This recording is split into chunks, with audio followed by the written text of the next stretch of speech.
Hi, everyone. Dr. Hollenbeck here. I'm going to talk to you today about missing teeth. So let's say you're missing a tooth and someone says, "Oh, you've got to get that replaced." And you're probably thinking, "Well, why? What's the point?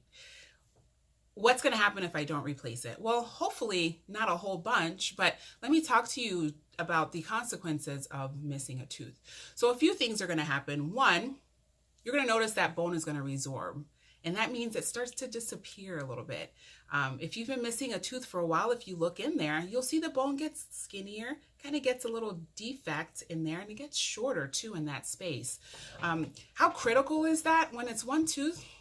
Maybe not a whole bunch, not all that critical, but as you start to lose more teeth, and studies show us that when one person loses a tooth, then the chances that the adjacent teeth are going to be lost, that chance increases. So now you're kind of domino effect and you're losing more teeth.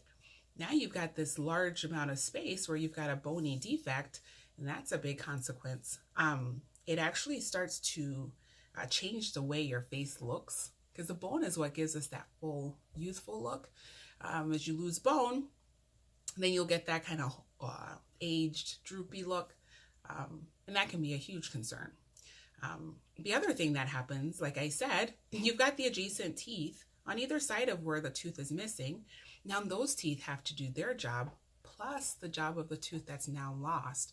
So just from a functional standpoint, now these teeth are getting more forces, are more likely to break, more likely to need crowns, root canals, and all of that. And that can shorten the lifespan of the teeth as well. The other concern with missing a tooth is orthodontic, because the reason braces and things like braces work is because teeth will go wherever there's space. So if you give teeth a room, the teeth adjacent to the missing tooth, they'll start to drift into that space. And then the tooth at the top will drift into that space. And now you've got some serious issues with your bite. So those reasons, plus aesthetics, right? Especially if you're missing a tooth where, in a position where if you're smiling, people see it, that can be a concern. You won't have your confidence. You won't be able to smile the way you'd like to smile. So all of those are reasons why replacing teeth are pretty critical. And so I'll talk to you about that more in the next video. Just wanted to keep it short. We'll talk about ways you can replace those teeth, some of your treatment options. Delve into that a little bit more. Thanks for your time.